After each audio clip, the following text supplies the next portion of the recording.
Salam pemirsa, situasi di Los Angeles terus memburuk setelah kerusuhan yang telah berlangsung selama 5 hari berturut-turut. Pemerintah Amerika Serikat melalui Gedung Putih mengecam keras aksi kekerasan yang meletus di berbagai penjuru kota dan menyebutnya sebagai tindakan pemberontakan yang mengancam keamanan nasional. Presiden Donald Trump mengambil langkah tegas dengan menandatangani nota khusus untuk mengerahkan hingga 4.000 anggota Garda Nasional ke Los Angeles dalam upaya menekan kerusuhan dan mengembalikan stabilitas. Gedung Putih juga mengisyaratkan kemungkinan pengerahan personel militer tambahan, termasuk marinir AS, apabila kekerasan terus meningkat. Jika situasi memburuk, kami siap mengambil tindakan lebih jauh demi menjaga keamanan nasional, tegas perwakilan Departemen Pertahanan. Kerusuhan terorganisir dan penjarahan meluas. Laporan investigasi langsung dari Epoch Times versi Inggris mengungkap bahwa aksi kerusuhan berlangsung secara sistematis dan terorganisir. Para pelaku disebut-sebut membagi tugas dan lokasi, sehingga aksi penjarahan terjadi serempak di berbagai toko dan pusat perbelanjaan di pusat kota.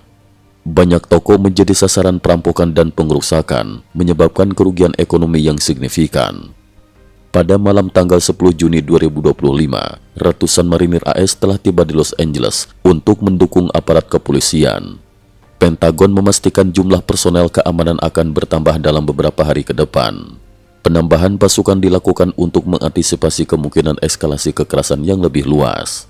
Kepolisian Los Angeles telah menyiapkan bus-bus khusus untuk mengangkut para tersangka dalam operasi penangkapan massal.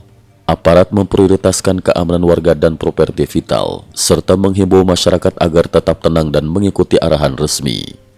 Di tengah situasi genting ini, Los Angeles juga diguncang gempa berkekuatan 3,4 skala Richter pada sore hari, menambah kecemasan warga. Perang pernyataan antar pejabat dan respon Gedung Putih.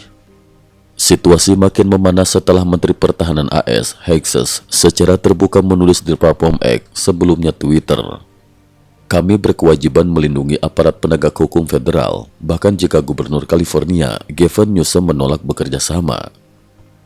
Pernyataan ini menuai kontroversi, terutama setelah Kepala Urusan Perbatasan Gedung Putih, Homan, menyebut bahwa menghalangi penegakan hukum adalah tindak pidana serius.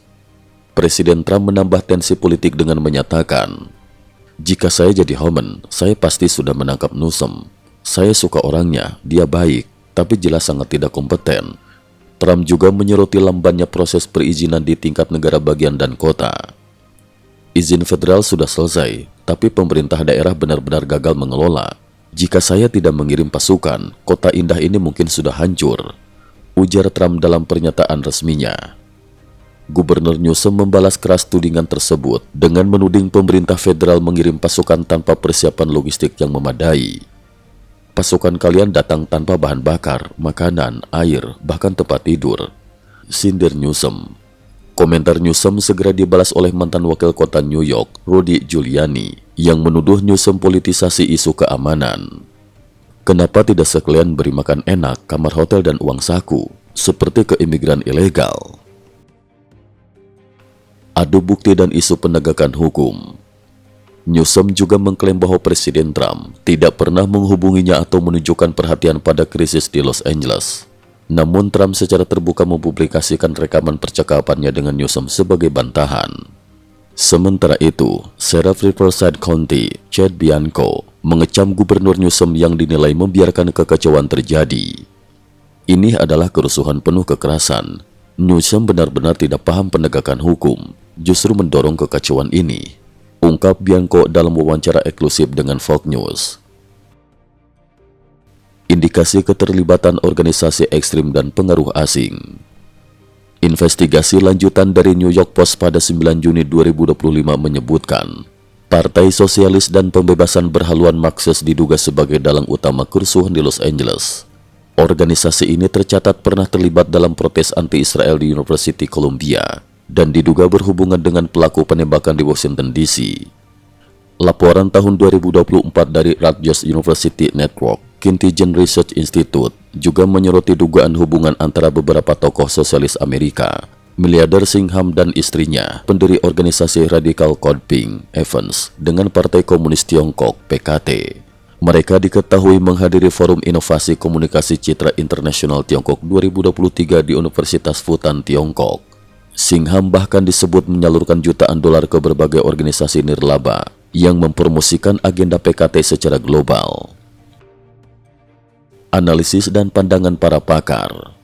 Jaksa Agung Bondi menilai situasi di Los Angeles sangat memprihatinkan. Lihatlah jalanan kota ini seperti negara dunia ketiga, padahal ini Amerika, ujarnya.